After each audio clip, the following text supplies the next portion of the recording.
11h, Europe 1 Culture Média.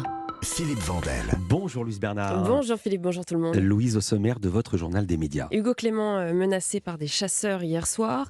Le Média Brut récolte des fonds pour combler ses pertes financières. On parle aussi du doc qui fait trembler la monarchie anglaise. Vous savez, c'est celui d'Harry et Meghan qui arrive aujourd'hui sur Netflix. Mais peut-il vraiment avoir un impact sur l'image de la famille royale dans l'opinion publique ? On répondra à cette question.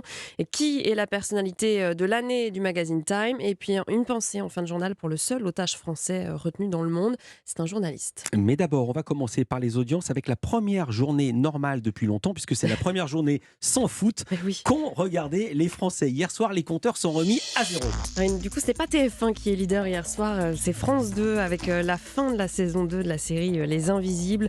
3 660 000 téléspectateurs. Hier soir, 17,9% de part d'audience. La série s'est vraiment bien maintenue tout au long de la saison 2, même quand il y avait du foot en face. C'est assez... c'est pas rare, mais si de plus en plus, remarque, souvent les séries baissent. Là, ça s'est vraiment maintenu tout du long. Deuxième, c'est TF1 cette fois-ci avec le film Titanic. C'était pas une première diffusion, vous vous en doutez. 2 440 000 téléspectateurs quand même hier soir, 15,9% de part d'audience. Et puis troisième, c'est M6 qui proposait la finale du meilleur pâtissier, 2 280 000 téléspectateurs, 12,1% de part d'audience. Alors il se trouve que c'est la finale la moins suivie de l'histoire de l'émission et elle ne parvient pas à être leader sur la cible commerciale. Elle est dépassée par Titanic qui était donc diffusée sur TF1. Et ce soir, il n'y a pas de foot et on attend le score du Johnny par Laetitia, le fameux documentaire qui est justement programmé ce soir par M6. Je vous donnerai ça demain matin. Europe 1, le journal des médias. Le journaliste Hugo Clément menacé par des chasseurs hier soir. Oui, il était au Havre pour donner une conférence autour de son dernier livre, mais devant la salle, une poignée de chasseurs, une dizaine, étaient venus faire pression pour annuler l'événement, d'après le témoignage du journaliste sur les réseaux sociaux. Des chasseurs qui menaçaient de, je les cite, foutre le bordel. Comme ils n'avaient pas réservé leur place, ils n'ont pas eu le droit d'accéder à la salle. Une vidéo d'eux a été filmée justement devant cette salle. Non mais vous savez ce qu'on va faire ? On va l'attendre dehors. Puis à la sortie, on va... Il sortira pas. Il va pouvoir tweeter.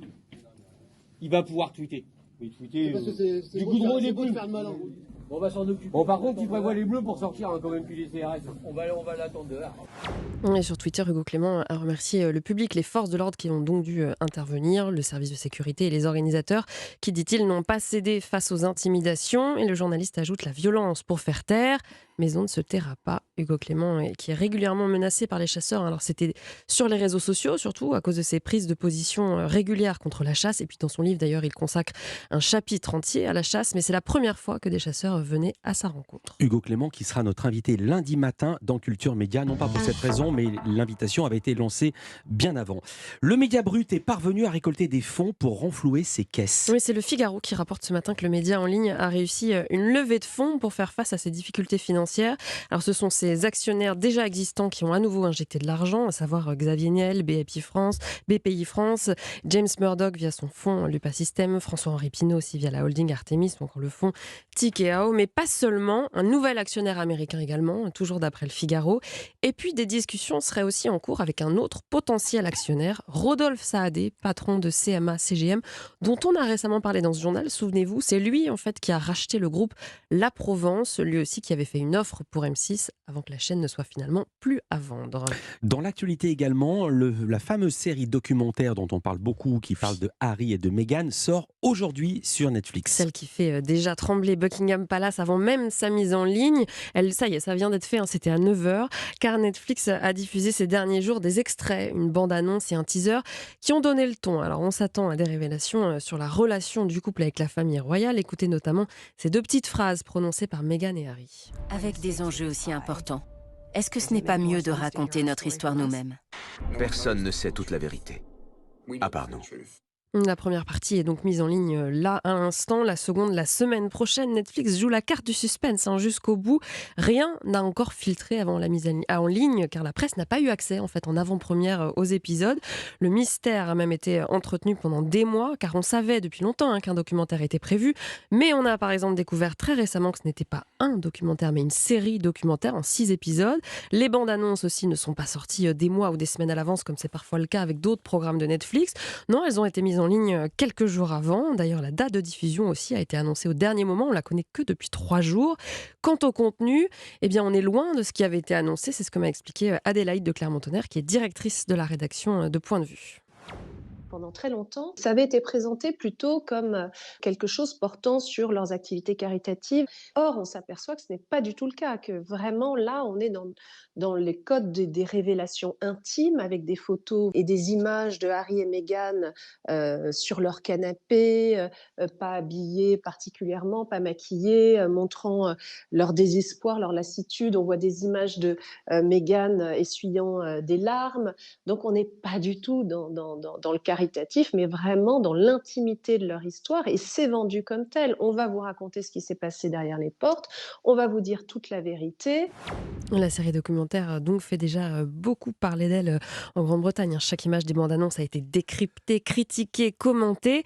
Mais quel impact peut-elle avoir sur l'image de la famille royale, sur l'opinion publique? J'ai posé aussi la question à Adélaïde de Clermont-Tonnerre.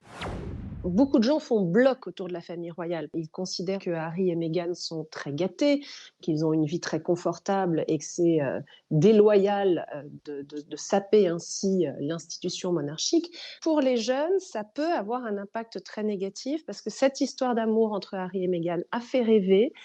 Que leur évasion de la famille royale a fait rêver. C'est particulièrement crucial parce que ce sont eux, d'après les sondages, qui sont les moins attachés à l'institution monarchique et qui ont le plus tendance à la remettre en cause. À mon avis, on n'a pas fini d'en parler. C'est mis en ligne donc aujourd'hui et ça s'appelle Harry et Meghan sur Netflix. On reste à l'international. Le magazine Time a révélé sa personnalité de l'année 2022. Et c'est Volodymyr Zelensky et l'esprit de l'Ukraine qui ont été désignés par le célèbre magazine américain. Le président ukrainien apparaît donc en une, vêtu de son pull kaki, entouré de drapeaux bleus et jaunes et de personnalités aussi de la société civile ukrainienne. Un chirurgien de guerre, par exemple, ou la rédactrice en chef d'un journal. Un ingénieur aussi qui permet à l'Ukraine de garder sa connexion Internet. La médecin qui a fait accoucher des femmes dans un sous-sol d'hôpital pendant un bombardement.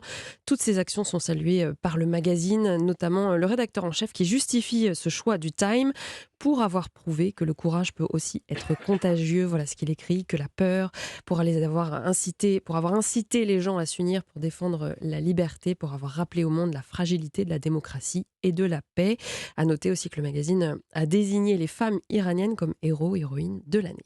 Et on termine ce journal avec une triste célébration. Ça fait 20 mois aujourd'hui que le journaliste Olivier Dubois a été enlevé au Mali.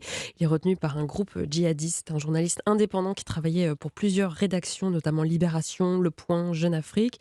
Des rédactions qui continuent de se mobiliser depuis son enlèvement pour qu'il ne tombe pas dans l'oubli.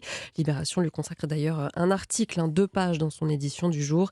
Il est le seul Français otage détenu dans le monde. Merci beaucoup Louise Bernard. Toutes ces infos à retrouver dans notre newsletter média. C'est gratuit, l'inscription sur europe1.fr.